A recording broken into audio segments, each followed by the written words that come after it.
Morning friends, welcome back to my channel. This is Kumari Ruchika, specialized in animal husbandry.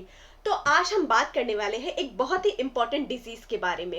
Okay, ये जिसको ना हम मलाइका या फिर पोलियो और या शिप और गोट में ना ब्रेन प्रॉब्लम कहा जाता है। बहुत सारे फार्मर्स जो है ना, ये प्रॉब्लम बहुत ही अचानक से देखते हैं। बकरी या भेड़ की आंखें ऊपर की तरफ कर ली, चल नहीं पाती, कभी कभी एकदम अंधी जैसी लगने लगती है या फिर गिरने लग जाती है। और अगर टाइम पे ट्रीटमेंट नहीं किया गया तो जानवर सीधे मर सकता है। तो वीडियो को एंड तक जरूर देखिएगा क्योंकि आधी इंफॉर्मेशन बहुत ज्यादा हानिकारक होती है। अब सबसे बात करते हैं कि मलाइका या पीएन होता क्या है। बेसिकली ये साइंटिफिक लैंग्वेज है, ठीक है, जो मैं यूज कर रही हूँ ना, साइंटिफिक लैंग्वेज बोलते हैं। और इसको बोला जाता है पोलियो एनिको फिलाइको मलाइका, PEM। सिंपल शब्दों में बोला जाए तो ये एक ब्रेन रिलेटेड डिजीज होता है जिससे ब्रेन के जो सेल है ना वो डैमेज होने लग जाते हैं। इसका मेन रीजन क्या होता है? विटामिन B1, थायमीन की कमी। विटामिन B1 जो है ना वो दिमाग के लिए एक फ्यूल का काम करता है, और अगर ये नहीं मिलता है ना तो ब्रेन का फंक्शन डिस्टर्ब हो जाता है। अब बात करते हैं मलाइका होने के क्या कारण हो सकता है। पहला मैंने जो बताया, विटामिन B1 यानी थायमीन की डिफिशियंसी, ये सबसे कॉमन रीजन है। भेड़ बकरी के पेट में जो र्यूमन होता है ना, वहां बैक्टीरिया विटामिन B1 बनाते हैं, लेकिन जब फीडिंग गलत हो, अचानक से फीड चेंज होता है या फिर एसिडिटी बढ़ जाती है तो विटामिन B1 जो है वो बनना बंद हो जाता है। दूसरा, गलत फीड या प्लांट पॉइजनिंग। कुछ प्लांट्स जैसे बसराइका फैमिली के कुछ प्लांट्स होते हैं, जैसे सरसों हो गया या गोभी के पत्ते हो गए, ज्यादा कंसंट्रेटेड फीड या अचानक से ग्रीन फॉटर का चेंज होना, ये सब ह्यूमन के बैक्टीरिया को नुकसान पहुंचाते हैं। तीसरा, सल्फर टॉक्सिसिटी। आजकल कुछ जगह पे पानी में सल्फर बहुत ज्यादा होता है या मिनरल मिक्सचर में सल्फर हाई होता है और सेम सिम्टम्स दिखाई देते हैं जैसे मलाइका में होते हैं, ठीक है। अब चौथा है एसिडियोसिस, पेट का खराब होना। जैसे ही जानवर के अनाज खा लेते हैं ना तो फर्मेंटेशन बहुत ज्यादा हो जाती है, तो र्यूमन में एसिडिटी बढ़ जाती है जिससे विटामिन B2 का एब्जॉर्प्शन, विटामिन B1 का जो है ना एब्जॉर्प्शन कम हो जाता है।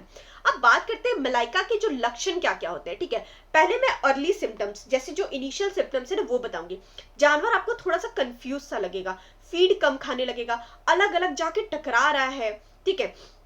अगर आपको ये सब दिख रहा है ना कि यार ये क्या हो रहा है इसके साथ, ये चल क्यों नहीं रहा है ढंग से, मतलब क्या हो गया है। अब मैं बता रही हूँ इसके मेन क्लिनिकल सिम्टम्स जो कि बहुत इंपॉर्टेंट है। स्टार गेजिंग, बकरी या भेड़ जो है वो ऊपर की तरफ आंखें कर लेती है जैसे आसमान को निहार रही हो, ठीक है। दूसरा है ब्लाइंडनेस, अंधापन। आंखें खुली रहती है पर जानवर को कुछ दिखाई नहीं दे रहा है, हाथ या आंख के पास जो लेकर के जा रहे हो कोई रिस्पॉन्स ही नहीं कर रही है। तीसरा, मसल ट्विस्टिंग, शोल्डर या गले की जो मसल है ना उसको पकड़ लेना, एक जगह अकड़ गया है। और चौथा, एक्साइटमेंट या डिप्रेशन, बहुत ज्यादा एक्साइटेड हो जाना या बिल्कुल एकदम डल या चुप सा हो जाना। चलने में प्रॉब्लम आना, पैर क्रॉस करके चलने की कोशिश करना, लंगड़ापन होना, मतलब जैसे शराबी लोग चलते हैं ना, एकदम ध्यान ही नहीं है वैसे तरह से जानवर चल रहे हैं, कभी कहीं भी जाकर के गिर जाना। अब अगला, टेम्परेचर, कभी कभी फीवर जैसा भी लगता है पर असल में वो ब्रेन इरिटेशन की वजह से होता है, ठीक है। अब बात करते हैं मलाइका या फिर दूसरे डिजीज में क्या डिफरेंस होता है। बहुत सारे फार्मर्स कंफ्यूज हो जाते हैं, रैबिस हो गया है, लिट्रोसिस हो गया है, ब्रेन फीवर हो गया है, बट PEM की खास बात पता है क्या होती है? पहला, स्टार गेजिंग। दूसरा, ब्लाइंडनेस। तीसरा, रिस्पॉन्स एकदम स्लो हो जाना। चौथा, विटामिन B1 देने के बाद एकदम फास्ट इंप्रूवमेंट, ठीक है।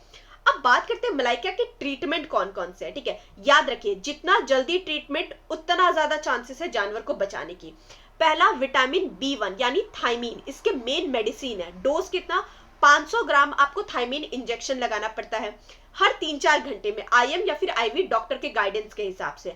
अगर सही टाइम पे दिए तो 1 से 2 घंटे में आपको इंप्रूवमेंट दिखाई देने लग जाएगा, स्टार गेजिंग कम होने लग जाएगी, गला जो है जो अकड़ गया है वो सीधा होने लग जाएगा। दूसरा, सपोर्टिव ट्रीटमेंट, डेक्स्ट्रोसिन सलाइन होता है एनर्जी के लिए, एंटी इंफ्लामेटरी इंजेक्शन दिया जाता है, ब्रेन एडिमा कम करने के वाले मेडिसिन दिए जाते हैं। अब तीसरा, गलत फीडिंग तुरंत बंद कीजिए, गोभी के पत्ते नहीं, ब्रासिका प्लांट्स नहीं, ज्यादा कंसंट्रेट फूड नहीं, सिर्फ सूखा भूसा और नॉर्मल ग्रीन फॉडर देना है आपको, ठीक है। अब कैसे पता करें कि जानवर में इंप्रूवमेंट आ रही है? पहला, ब्लाइंडनेस जो है ना वो धीरे धीरे कम होगी, लाइट पर आंखें जो है वो रिएक्ट करने लगेंगी और एनिमल जो है ना ढंग से खड़े होने की कोशिश करने लग जाएगा। अगर 24 घंटे में आपको इंप्रूवमेंट नहीं दिख रही है तो यानी केस सीवियर हो सकती है, ठीक है, ब्रेन डैमेज हो चुका होता है। अब बात करते हैं प्रिवेंशन की, ताकि दोबारा ऐसा ना हो। अचानक फीड चेंज नहीं करना है, मिनरल मिक्सचर को बैलेंस रखना है, पानी में जो सल्फर लेवल जरूर चेक कराए, विटामिन बी कॉम्प्लेक्स रेगुलर दे, एसिडियोसिस से जानवर को जरूर बचाए। अब कंक्लूजन की बात करें तो मलाइका जो है वो एक इमरजेंसी डिजीज है, लेकिन 100% ट्रीटेबल है अगर सही टाइम पे पकड़ ली जाए। स्टार गेजिंग, ब्लाइंडनेस, लड़खड़ापन, ये सब सारे डायरेक्ट सिग्नल है, तो तुरंत B1 का इंजेक्शन लगवाना चाहिए। और ये सब कुछ जो है ना वो इंफॉर्मेशन के लिए है, आपके लिए, ताकि कुछ भी हो ना, अगर आपको जानवर में कुछ भी दिखे ना तो आपको पता होना चाहिए कि भाई क्या हो रहा है मेरे जानवर से, और तुरंत आप ट्रीटमेंट करवा पाए।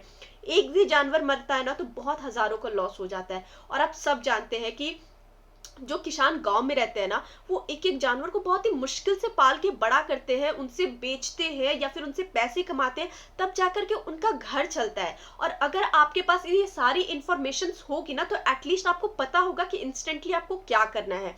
और कभी भी ये सब सारी चीजें देखने के लिए मिले तुरंत वेटनरी डॉक्टर को कॉल कीजिए और तुरंत उनको बुलाइए, ताकि वो B1 का इंजेक्शन लगा पाए आपके जानवर को।